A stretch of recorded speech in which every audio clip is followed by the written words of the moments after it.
Yay! It feels like it happened so quick, right? All of a sudden we're like down to 40 seconds, 3 seconds, and then boom, the show starts. And here we are, Tim. I feel like I haven't been with Tim in I know. It feels like weeks. A long time. Now, you just got back from the Fringe Festival and 50 Shades of Gay. Yes, but first you're watching 50 Shades of Gay. You're watching If These Walls Could Talk with Wendy Stuart and Tim Moss. Yay! And we're at PANGEA. Yes. We love PANGEA. Things have been going so incredible at PANGEA. It will show you how when things open up and the arts continue to flourish as they are here. They've had one show after the next. They have a Sunday jazz brunch. It's been absolutely terrific. You can go to their website and see who's up and coming. They've been such a supporter of the arts that during this time of COVID, it's time for us to support them. So there's a GoFundMe right down here. Cool. So I wasn't pointing at your boob. I was pointing at that. Well, speaking of boobs, I got a boob pointer coming on today, but that's a whole other thing. Yes. Ladies and gentlemen, we are back in masks in New York as we are in so many places in the country. And we just have to do what we need to do to be vigilant against this Delta variant. Yep, absolutely. Not to make a joke, but I'm sorry. There's a drag queen named Delta variant. Oh, okay. I think...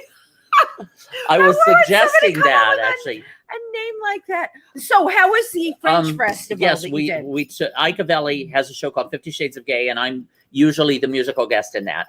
And Vicki Villainous was our drag queen. And we all went to Rhode Island, up to Providence, Rhode Island, and did the Fringe Festival there. It was amazing. Oh my God. We had so much fun. Well, anytime that Ike and I are on the road, they're insane. I mean, you guys are insane. And Ike Avelli's show with Tim Moss and Vicki Villainous.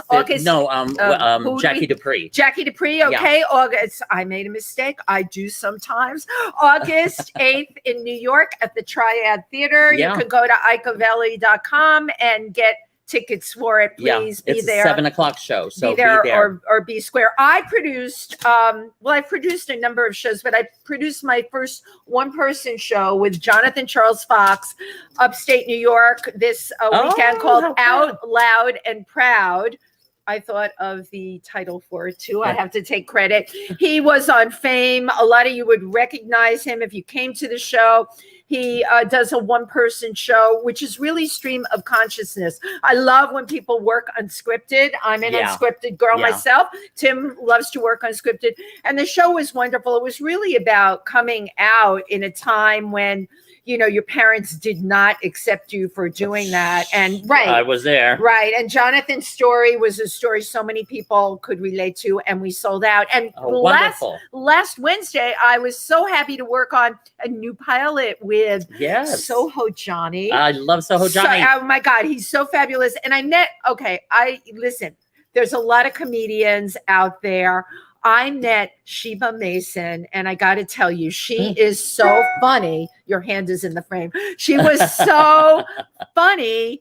I have to give her 100%. She can go to the head of the class. I love Jackie Mason. Sheba is like, I'm telling you, she is a side splitting. She can work clean. She can work dirty, but Sheba Mason can work it. So a shout out to her. Loved meeting her and loved hearing her comedy.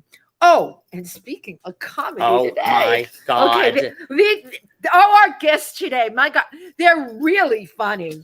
I love these two so much. They're a dynamic duo, right? We have the king of cool with the #1 web show in the world, the fifth most, that's hard to say, fifth most influential radio personalities. I mean, he's an actor. He's a producer. He also is a celebrity clothes designer, which most people don't know about him. And that would be Jimmy Star. But we also have the other half of Jimmy Star. That's right. It's the other half of Jimmy Star. Ron Russell, man about town, TV actor, film actor, theater actor. And the coolest thing about him, Ron Russell has interviewed everybody in the world, from Lauren Bacall, Tony Curtis, Liz Taylor, Jane Russell. You know what? I would be on here all day talking about who he's interviewed, and you've seen them both host the Jimmy Star Show. So without further ado, welcome Jimmy Star and Ron Russell. Hello. What's up? Okay, Ron couldn't make it, so instead. That's my line, you motherfucker. Don't step on my line. Oh my God, you cursed on our show. Oh, you could bleep it out. My name is Arlene Shapiro, and Ron Russell couldn't make it. So I came in his place. I'm a nice Jewish girl from Long Island that gets laid a lot. And my tits, everybody comments on my tits all the time, and I don't understand why. How big are they? I need to know the size. How big are they? Well, they're 38 triple D. Well, honey, you almost put my eye out with one of those. Well, I have to have my bras made to order. I go to the parachute company. Anyway, I'm a nice Jewish girl from Long Island looking for a big schwanz. If anybody, a big schlong. If anybody out there has like a 10 or 11, I'm interested. But anything under 10, anything smaller, walk on by. I'm also Jimmy's partner in PR. And he does all the work. I get all the money, but that's how it works when you're a nice Jewish girl. Jewish girl. Anyway, I did this comedy drag for you guys. It was a 5-minute paint job. The tits are real. I hate to tell you, Ron, it looks like a 5-minute paint job. Well, it was. Sorry, honey, but I didn't even shave. So what did you use for your breasts? My breasts? Yeah. Basketballs? No, my heart. Oh, please. No, he's serious. No, my heart. You'll see. Hang on. Wait, hold on. When I had my open heart surgery. Oh, someone gave you a giant heart. Oh my God. They give it to you at the hospital. Gave me a pillow heart. Oh, how fabulous. To put on my ribs as they healed from being sawn in half. You're supposed to cough. You're supposed to hold it when you cough. Hold it. I got to put my tits back. Okay. Yeah, can you hold the mic, Jimmy, while Ron puts his tits back in his shirt? How often do you hear that line? You could hear it. You could totally hear it. The truth of the matter is, Arlene Shapiro uses this pillow all the time. She's quite flat-chested. No, I've seen her naked, and her tits look like she got pancakes. 2 fucking pancakes. Ron, you're very, for a non-straight guy, you've seen so many women and been with so many women. What is all that about? I've always wanted to ask you that. Well, when you are born confused and you have a father who's like the mafia and tells you, I'd rather see you dead than be a fag. Oh my God. You sort of get a little worried, and you train yourself into being straight. And I lived straight many years. I like living straight. I like living straight. Actually, you are definitely a titty man. You like titties. I like women. Good. I love hearing that. Wendy, if ever you want to try a gay guy, let's go. I mean, you're a hot number. Is sitting right here. I know. I've met him. We love Alan. We love Alan, but Alan would say it's okay. Let the fag see if he could go straight. Try him out. So, what's nice about these tits? I could rest my mic on it. There you go. Good. I don't have to hold my mic. Or a rack, Ron. That you have a good rack to put your microphone. Yeah, and I also got in drag because I didn't want Tim to outshine me. Oh, our hair is very similar. Yeah, I know. When he came on, I thought he was imitating you and me together because No. I'm Arlene Shapiro, a Jewish girl from Long Island. Now, Ron, we have to let Jimmy get in like a couple of sentences. Jimmy, why? He'll bore you to death. Deal with this because he's like a stream of consciousness run on at the mouth all the time, and the two of you are at the mic. No. Jimmy's good at making money. He's not good at making funny. I'm good at making funny, but I never make any money. Although when I was younger, in my younger years, 3rd Avenue was very good to me at night. Especially if you look like this. I don't think there's a category. No. Let me tell you something. When I did drag, I took 2 or 3 hours to become the beautiful Jane Russell. I think you're gorgeous. No, this is comedy. I wanted to look like a Jewish broad from. I love it. That's me when I did wow. nights. You're from Long Island. Yeah, people thought Ronnie, I how looked did just you? like. I find the Jane Russell story really interesting, and believe it or not, a lot of people don't know it. Tell us about how all of that happened for you. Well, when I was 16, I went to see Gentlemen Prefer Blondes with my friend Miss Tommy. Miss Tommy loved Marilyn Monroe, and I, of course, loved Jane Russell. I took her name. That's why I'm Ron Russell. And Tommy and I would be walking home from Steinway Street in Astoria. Steinway Street in Astoria, yeah. Right. And he would say, oh, Marilyn's got Jane beat. And I'd say, no, she doesn't. Marilyn Monroe, everybody wants to fuck. I said, but Jane Russell, they want to marry. And I'd prefer to be the marrying kind than a whore. And Miss Tommy, of course, said, oh, no, darling, I love black men and I'm just a big old whore. So, we got along fine. Now, when we went in drag, he was my Marilyn and I was Jane. And we worked together as a team in like Astoria bars. One, they threw apples at us from the basket in the back, the straight guys. So we had a really rough time. So Miss Tommy said, this is not for me. And I went on by myself and I never worked gay bars. I was booked in all the straight supper clubs. Wow. And I worked Town and Country. I worked the Cotillion Terror, all Brooklyn clubs with the Mafia. Right. And it was a Jewish audience. Why did the Mafia like you so much? I want to know. They loved me. They still do. When I go back to Brooklyn, they love me. They love now they love me more because now they love me more because I'm sort of famous and I make movies and stuff. So now they really think I'm a big celebrity. The Brooklyn people are simple people. My husband. What? Jimmy is laughing. We got to laugh out of Jimmy on that one. Those simple Brooklyn people. Simple. They'll just kill you. But besides killing you, they're simple people. But so I worked for, I think it was not 40 years, something like a lot of time. I was 22 when I started doing Jane, and I stopped at 46. Oh, that's huge. I'm curious, why did you stop? Why? Because I started to look like Jane Russell's mother.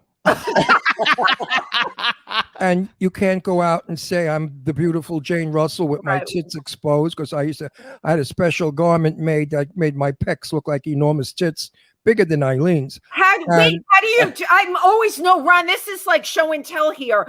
I've always been curious how you make tits like that. I know other people, it's a bustier with metal studs in it.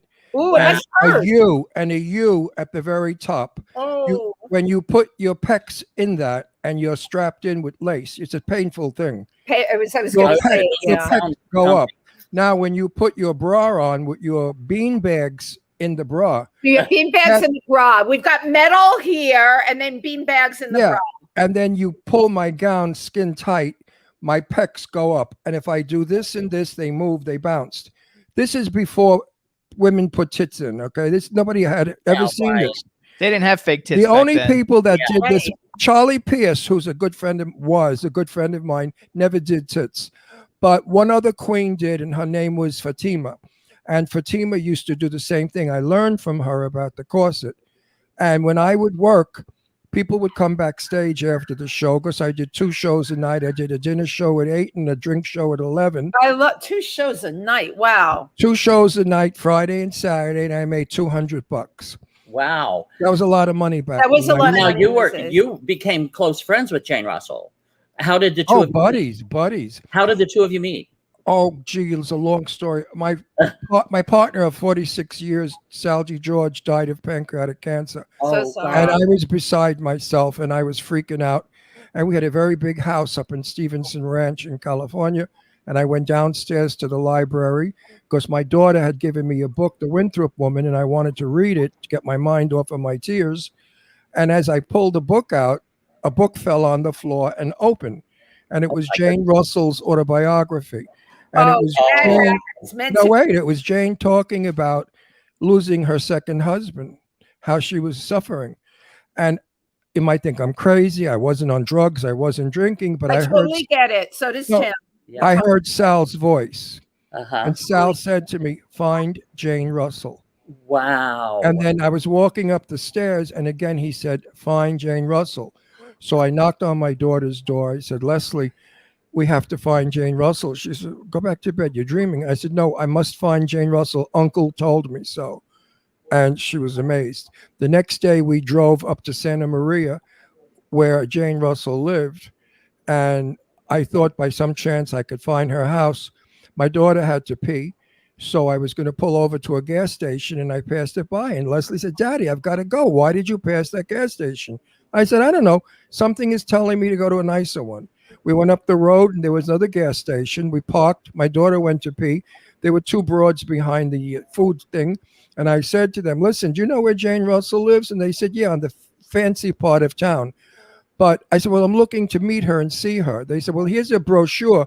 Jane Russell plays every Friday night in this Mexican restaurant with her Christian friends. She sings at the piano. So we drive all the way back to Stevenson Ranch. And the next night we drive back to Santa Maria. And sure enough, I looked through this glass door, and there's Jane Russell singing. So I walked in, I stood in the lobby until she finished her set. I walked over to her and I said, Jane, I was supposed to meet you 46 years ago, which is true. My friend Gypsy, the choreographer in New York, knew her well, and he wanted to introduce me to her when I started doing drag. But I didn't want to meet her because if I didn't like her, I couldn't perform as her. And I told her this. So she said, I told her about Sal's voice in the book. She said, listen, I'm very interested in this. Come to my house tomorrow. Let's talk about it. Wow. I can't right now. Well, from there, the friendship developed. The thrill of my life is, I used to sing in a woman's voice. And I sang with her, bye, bye, baby. Remember, you're my baby. Oh my and God. when the song was over, she said, God, I haven't sung that since Marilyn. And I looked at her and I said, you got to be kidding. She said, no, it's a song I never do. I brought the song up. She said, they always want me to do Diamonds, our girl's best friend. So we bonded. We called each other. We saw each other. I stayed at her house. She stayed at my house. I moved to Florida. She came to Florida. I took her to the Cinema Paradiso for an award. She stayed at my house. We were brother and sister. We were both Geminis. We were both exactly in thinking. We even looked alike because people out of drag thought that I was her brother because of my name, Russell, or they thought I was her husband. To tell you what a good-natured girl she was, when we were at Cinema Paradiso, we got out of the limo and there were paparazzi all over taking pictures. And one of the photographers said to me, sir, would you mind getting out of the picture? And as I began to walk out, Jane grabbed my shoulder pad in my jacket and pulled me in. She said to the photographer, if he's not in the picture, you're not taking my picture. You good. Love it. Just love it. That was Jane Russell, like me, very outspoken. Wow. She could say, go fuck you very easily. No, really, Jane was a broad. She was a tough broad. But Ron, don't you believe that Sal brought it? I mean, this was brought together by Sal, right? That he reached out. I knew that Sal knew. Yeah. The minute you told him said the thing with the book, I knew it. No, he knew the pain that I was in. Right. Yeah. And he did not want me. He loved me so much. 46 years. We were 19 when we met. Wow. And he didn't want me to suffer. So I know that if he could, he would do something, and he did. Yeah. Jimmy, would you? Poor Jimmy's got the mic there, and he's waiting to say something. I'll open the door. Mic. No, I'll open the door for Jimmy. Open the door. Jimmy, the first time you saw me and fell madly in love with me and became my sex slave, tell that story. There you go, Ron. Well, you don't even need hosts. We'll just let the two of you. Actually, we'll just let you go, Ron. Okay, Jimmy. I try to pick him up in the Bacall. I wonder how Arlene drinks with those tits. I gotta call her up and ask her. Over here, Jimmy. How did the two of you meet? I actually met him in the Bacall.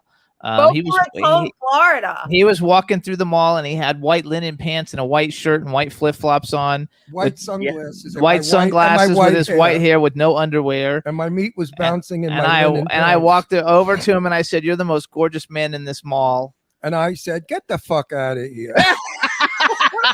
Well, I was upset and angry because I said to myself, what made that guy think I was gay? Yeah, he was. Oh, yeah, right. He was strutting like he was on Pose. Yeah, there you go, Ron. That's your answer, right? And then I followed him around the mall, and he like looked like he was going to kill me. And then No, I went up to Bed Bath & Beyond. He stayed at the bottom of the escalator on the phone. I was going to call friends of mine that were down from Brooklyn and say to them, listen, I've got a stalker that looks weird. He had on these hippie clothes with torn jeans with his underwear showing and earrings and long. He looked like he was a Florida boy. That's how they all looked. No, he was a rock star designer. So he hung out with Elton John and all those people. So he wanted to look like a freak. If you look at pictures of Jimmy on Facebook, you'll see him with white blonde afros and all kinds of weird. Is that how he looked when you met him? I love it. Yeah, he looked horrible. I wouldn't go out with something like that. I went out with rich men that looked like Ralph Lauren. Jimmy, when you saw him go into Bed Bath & Beyond, did it seal the deal for you that he was worth pursuing? Well, I stopped pursuing him then as soon as he came out of Batman. But I saw him in the mall 2 weeks later with my boyfriend, and he was Burton. with this guy he was dating. And so I walked up to him and just started talking to him. And it ended up that he had a TV show. I had a popular radio show. No, you had a radio show. I had a popular TV That's show. what I just said. No, you said it the other way around. I said you had a TV show and I had a popular radio show. Your radio show was not popular. It was till I got on it. That's not true. Sure it is we were number one on the East Coast. We were number one on the East Coast. You were never number one on the East Coast do. without me. You're full of shit. We had 1.5 million viewers a week before I met you. When? With Ask that Dean. boring, crummy show you had? Yes, with that boring, crummy, celebrity-filled show. Anyway, I saw him 2 weeks later in the mall. He was with like this boyfriend guy that he was dating, and they were doing a Halloween party, and they needed somebody to play an Undertaker in this Halloween thing. My daughter Deirdre was doing it, the CEO of Costco. His home was in Plantation, magnificent mansion, and he wanted it stacked with actors performing as gypsies, murderers, monsters. For Halloween. We had sets with coffins, and we changed all the lights. Fabulous. It looked like a haunted house. Was Jimmy the Undertaker? Yes. I can see it. And I was the Yeah, but let me say that part of the story. Now, I was not interested in this creature person. He didn't have any money. He didn't look like anything. I wasn't going to waste my time on a beggar. So, no, really. I mean, I was too pretty of a boy at that time. I was still good looking then, not now. You're still good looking. No. I lost it. I'm 81 years old. Like I fucking grandma. You know what? Yard. You're right. Yeah, and I don't have to stroke your ego. Honestly, you sent pictures from a party in LA, and there were tons of good looking people there. You really popped. I got a hand. Well, photographs. So tell them the story. Anyway, I walk into the mortuary part, which was the living room. There was a dead body in the coffin that rose up and flew up in the ceiling. It was wonderful. And there is this handsome man with short hair, no earrings, in a blue serge suit with a white shirt and blue tie, black shoes, looking absolutely Ralph Lauren stunning. And I said, oh my God, it's that creature. Look how nicely he cleaned up. So I put my eye on him. Well, then tell him what Burton said to you. Yeah, so I had been, we did a dinner with all the cast of the thing, and I was hitting on him during the thing, even though his boyfriend was there. And you didn't care. You just didn't care. What made you hone your devices on Ron Russell, Jimmy? Because look at him, he's gorgeous. Oh, please. Because I didn't know him all that well, but so anyway, I had been pursuing him. And so then and he had this guy that he was dating, and the guy was also one of the actors in the thing that we were doing. So we did a rehearsal on Friday, and then we did the party on Saturday. And Saturday night, when the party, we were done doing our thing at like 1 o'clock in the morning, the boyfriend comes up to me and says, "I give up, you win." They fought over me, darling. They fought over me. Jimmy, that's fucking. I was dating 5 guys at the same time I started dating Jimmy. The number one guy was from Florida. He owned a investment house company. He loved horses. He had a place in Wellington, and he also had a gorgeous home on the New Jersey coast. And he would have been my contender, the one I wanted to get. The other one was ugly, had a bad facelift. I don't know what the fuck they did to him, but his face wasn't good. No, his face looked like a rubber, was all rubber, and they pulled rubber at stretch. Anyway, he was not so attractive, but he had a beautiful yacht that he kept in the Boca Bay, and he owned all the dollar stores in the United States. Or dollar the stores, yes. I would have But I thought about going to bed with him and I threw up. I said, even if I was the biggest whore in the world, I could never fake an orgasm or have this guy touch me. He's revolting. So he came to a barbecue at my friend Stephen Namoli's house with his wife, and nobody liked him because he was an obnoxious, boca, phony, show off, name dropping, label dropping, yucky person. Yeah. We got rid of him. What was the other two? The one was Jimmy, and what was the other one? I don't know. Burton. Oh, Burton. Burton Was is an an actor. actor. He's a Mexican American, terrific guy, good looking, very rough looking, looks like a monster killer. He also plays in Florida in movies, gangsters. And Burton is really a sweet guy. We're still friends on Facebook. So out of all of them, I thought it's between Jimmy and the multimillionaire with the horses. But the multimillionaire with the horses was very waspy. And I've learned through experience that waspy men stink in bed. No, the darker the skin, the hotter the sex. Yes. Am I right? That old whore, she knows. That old slut. Fucking street walking bitch knows everything. but no, seriously. Take no prisoners, Ron. Keep going. No, waspy men are not into the moment. They seem to be distant. I don't know what it is, but English men suck in. They don't. That's the problem. English men stink in bed. So I preferred Jimmy. Now, I hadn't gone to bed with Jimmy yet because I wasn't that kind of boy. I'm wondering, though, with 5, what made you so popular? You had 5 at the same time. What is it about Ron Russell that made him so popular? I did not behave like a slut. Yeah, I was going to say the dick. No, stop that. And I did not go to bed with people. He wasn't just a trick. No, I only slept with the men I dated. If I used to go to the Townhouse, restaurant, of course, and I did a drag show there. Paul and Bob are very dear friends of mine to date, and I did drag shows in the Townhouse for charity as Jane. So I met most of my men in the Townhouse, and I would date them, and they would want to go to bed the first night or try to grab my dick, and I would say, "Come on, this is not who I am," which is true. Tab Hunter and I agreed on that, by the way. Love Tab Hunter. I had met him when he was alive. Well, he was a dear friend of mine for 100 years. Since we made a movie together, That Kind of Woman, with Sophia Loren back in 1959. Gorgeous.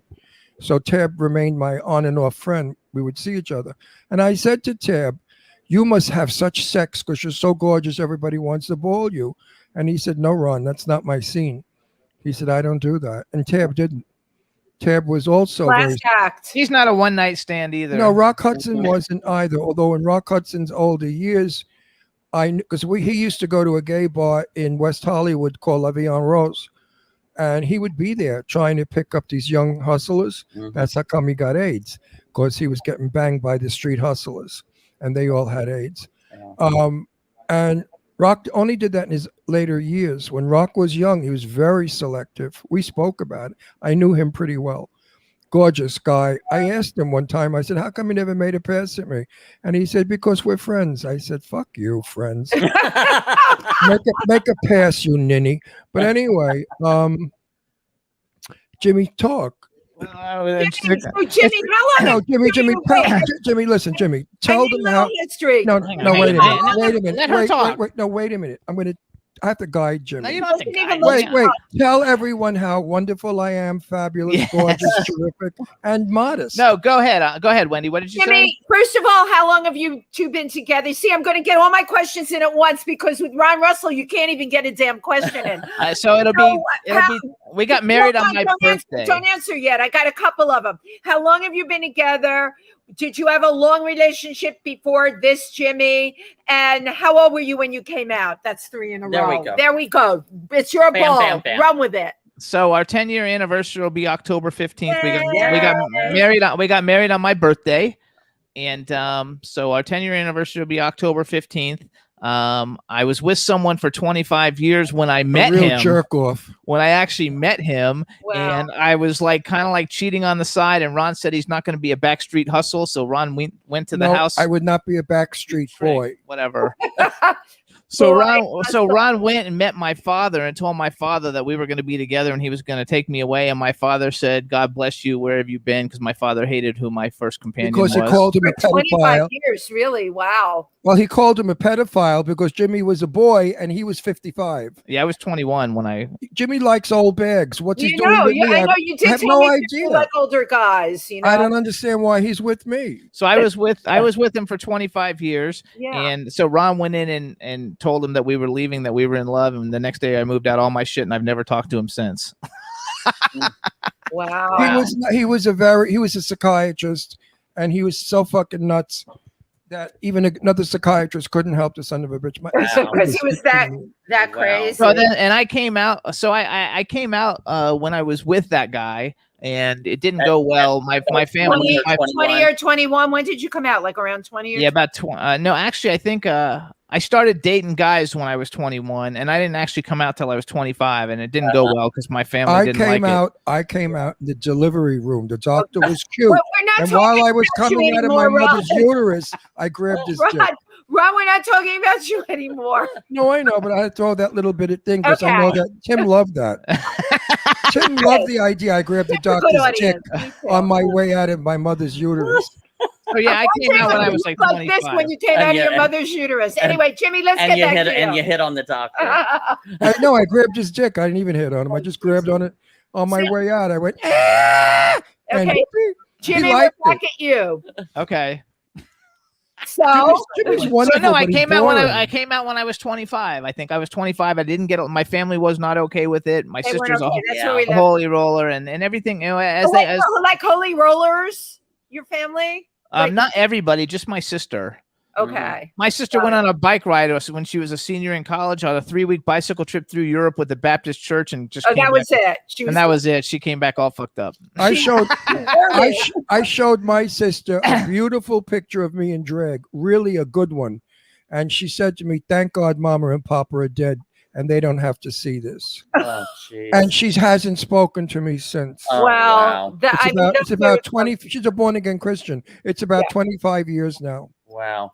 Yeah, it's sad, but how sad for her. Yes, exactly, because she's the one missing out. You're watching If These Walls Could Talk with your hosts Wendy, Stuart, and Tim Moss, and our fabulous and wonderful guests Jimmy Starr and Ron Russell / Eileen Shapiro. Right. And our guests today, ladies and gentlemen, our guests today, now they know. You can put them in front of a camera, and one of them will just continue to talk. Doesn't need questions. Says nothing. I sent a picture of Ron to Eileen, and she wrote, "Ha ha ha ha, that's fucking funny."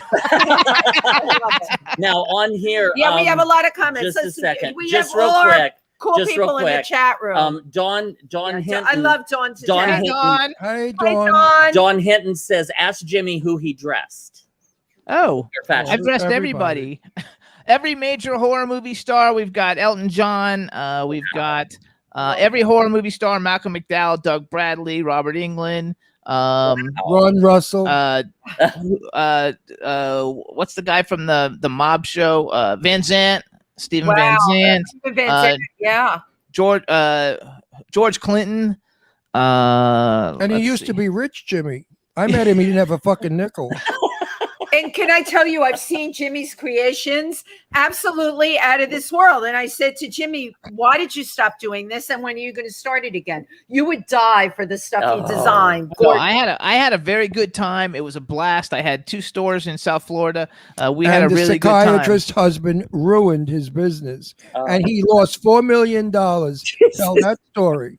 Yeah, I did. So my property got eminent domain, and nobody listened to me. So we lost $4 million, and that was kind of like what made us break up. I could have married a millionaire instead of a hippie. Yeah, I made a ton of money back then, and it was super fun. And I got to go to all the great events. You know, I dressed Carmen Electra and Dave Navarro and the Backstreet Boys. I mean, I really. And also, don't forget Joya. Oh, and Joya Bruno from Expose, who's my favorite. She's a dear friend of ours. Expose is a great friend. And we actually Ozzy. And Ozzy. Right. Yeah, so we've had a blast. We've always had a blast with the whole clothing thing, and even now, I gave most of my stuff that I had left over. I gave it to Sadie Katz, who's an actress who's a good friend of ours, and so she's got a bunch the only of it. one. You're involved in so many things, okay, Right. which I want to talk about. But one of the things, and this is my wish for you, and I told you this when I met you, in Long Island. You need to get that design thing going again. And right, I'm going to tell you why. It was. The stuff you showed me was absolutely incredible. I'm not just telling you that. I come from a fashion background. I see really incredible clothing, but there's so many people that would back you. You have so many clients that would wear your clothes. I was just going to say, your clientele. Right. It's a no-brainer. You're hearing it right. Are you serious? People don't part with fucking money for nothing. You know? I mean, I'm going to have to bust my box now trying to get money for the movie that I wrote. Right. That's starring Lainey Kazan, myself, possibly. Segue. Hold on, the segue's happening. Go for it, Ron. and possibly to play one of the characters. No, don't say that. Don't say that publicly.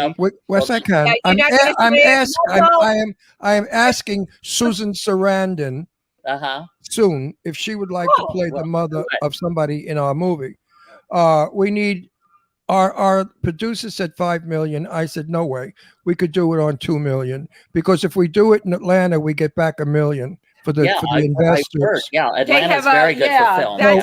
So the investors really won't lose anything because this movie is going to be a major movie in theaters, and it will make money because it's a fabulous movie about a woman who's a bookie and becomes a hero in fighting Nazi Germany.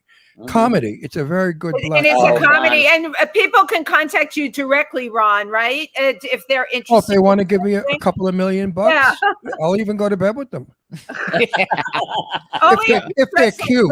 Segueing back for a second, eventually I might actually do that because a lot of people are telling me we should do that, and so if we found backing, we would probably be interested in doing that because it's a ton of fun. We want to shoot it in February. Everybody that's read it loved it.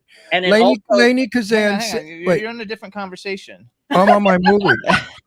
I know, but we're not talking about your movie at this moment. But it also seems like the movie is unfolding as it should. So the movie is unfolding as it should. Just keep moving with it. It's just like this show, Tim. It's unfolding as it should. No, and which is true. We want to shoot in Atlanta. We've got 5 other films that are going to go before that, and we're going to try and shoot in Atlanta. Wonderful. But Jimmy, I want to talk to you about World Star PR. Yeah. Yay! Let's talk about World Star PR. So World Star PR is a company that I founded with Arlene Shapiro. We're about 5 years into it. We got named Best Entertainment Publicist in the United States within our first year. We have a blast. We work with great people. We work with you guys. We work with all kinds of wonderful people.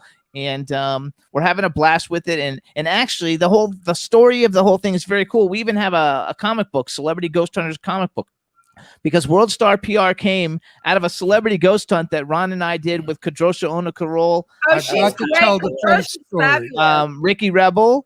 I have to tell you the fence story because wait. Let me finish the story first about World Star came about. You're already boring. No, they want to know. You made your fucking point. No, so World Star, and then we'll hop over to you, Ron. Promise. No, this is a story about PR. World Star. Hang on. So what happened was we all met through the same publicist and went on this ghost hunt, and it ended up that the publicist had paid had booked Arlene to write all kinds of articles for her clients and booked all kinds of people on our show, and she was charging them a ton of money, and we didn't know it. We didn't get any money.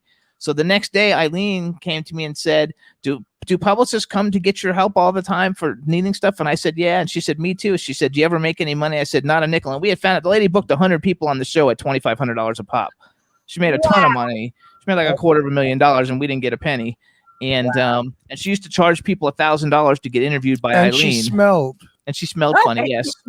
She smelled dirty. And she had always had just white bleach blonde hair, looked like straw, and she smelled. So anyway, Arlene said, we should start a PR company. And I said, let's do it. And the next day we came up with the name, and a week later we had 10 clients, and that's how we started. Wow. Now getting back to the Arlene, I love to talk about it. I adore and love Arlene to pieces. And you're channeling her today. If I didn't have Arlene in my life, half of my life would be dull. I really mean it. I love her so much. Everybody loves her. I don't know why, but maybe because she's Jewish. But anyway, we go to this insane asylum that has been closed for 40 years. It's all rotted, rusty. They have an 8-foot chain link fence that we had to go over to get in. I had no problem going over it. Eileen began to climb the 8-foot fence. She's so tiny. Right. No, wait a minute. This is the truth. Now I'm on the other side. All I see is she's trying to get her tits over the fence. Now the tits are hanging on my side and she's hanging on the other side. And she said to me, Ron, push my tits up. I'm caught on the fence. I began to almost pee myself. I'm on the floor screaming, wishing that I could photograph this. I mean, she said, you motherfucker. She said, push my tits over the fence, goddammit. What? Stop laughing. Now I can't breathe from her. Now I'm really, she said, my tits are killing me. Push me over the fence. They're impaled on the fence. I go up halfway up the fence and with my hand, I grab her tits and I push them up and she was able to fall on the other side. I said, Eileen. It's in the comic book. It's in the comic book. The first page, they show Eileen's tits caught on the fence and me laughing. So now she has to make this fence. So I said, Eileen, go sideways. Throw your leg over it like you're on a horse. Well, she did that. She said, oh, my cunt's killing me. So I said, if it's not your tits, it's your cunt. You're just a fucking mess. And anyway, she flipped over and fell on our side. She said, it was hilarious. She said, how am I going to get back out of here? I said, the same way. I had to pee. Oh, what's his name had to pee? Ricky Rebel, yes. So Ricky Rebel and I are walking and peeing in this place at the same time. It was an insane asylum, right? Yes, yeah, and then abandoned one. And then there was a hole. There was a hole in the wall, and I said to Ricky, "Look, they even had a glory hole." So we had a wonderful time. It got so many hits. I mean, it was really scary. Ghosts. I know Kadrosha's very gifted. She absolutely voices we heard somewhere. We don't know what happened. What did they say to you, Ron? What did the voices say? Oh, you're magnificently gorgeous, handsome, terrific, and But listen, though, we got through almost 300,000 plays. It's a really good on video. YouTube. Now listen to this. No bullshit, kids. Driving home, pitch black. We're driving on the grounds of this insane asylum. All of us in the car saw a white ghostly figure running alongside of our car. Nice. And then it just in the video, and it's in the video. It's in the video. Oh, and sweet. then it disappeared. So I think there is something to ghosts and afterlife. Oh my God! Well, now you not only in ghost hunting, but also ancient aliens. Oh, Ron loves ancient aliens. That's what I told Sue Wong, who's my dearest friend in the world. I said to Sue Wong, did you know that the Japanese came here from another planet? Because if you look at aliens and you look at Japanese, they look alike. They're little people, they have arm and eyes, and they're thin-armed and thin-legged. I said, then they crossed with whoever was here, and then we became. So actually, we are descendants of another planet. That's his freaking favorite show, is and Ancient now, Aliens. That's all Sue Wong does. She teases me all the time now about that. Do you like that show, Tim? Oh, I love that show. I love Ancient Aliens. I know it backwards, and I'm only dying to interview. What's his Giorgio? name? He likes Giorgio. I love Giorgio. I love Giorgio. He's wonderful. And is he built? Doesn't he have such a package? Yes. Sometimes you see that bulge on TV. You could a girl could faint. You're watching If These Walls Could Talk with your hosts Tim Moss and Wendy Stuart, and our fabulous guests Jimmy Starr and Ron Russell. Yay! Who is? And I'm not a drag queen. I'm doing this as a joke. So now you also mentioned about interviewing. You would like to interview Giorgio. Tell us about some of the interviews that you have done, either separately or together. Yeah, memorable. Everybody, memorable. My funniest story is Laura Bacall. You gotta go quick because we only have 7 My very good minutes. friend was doing $1,000 a plate luncheon for her favorite cause. I was in New York at the time. And he said, would you like to cover it? I said, what, are you out of your mind? Meeting Bette Bacall? Of course I would. So I get to the hotel where they're doing it, and it's, I think, 15 people at the table, and there was no chair for me. So I said, what am I supposed to do, stand here while these fucking people eat? Just like that. I said, fucking people eat. And Lauren heard me, and she started to laugh. She said, honey, come over, sit on my lap. So I went over and I sat on, not really, but I made believe like I sat on her lap.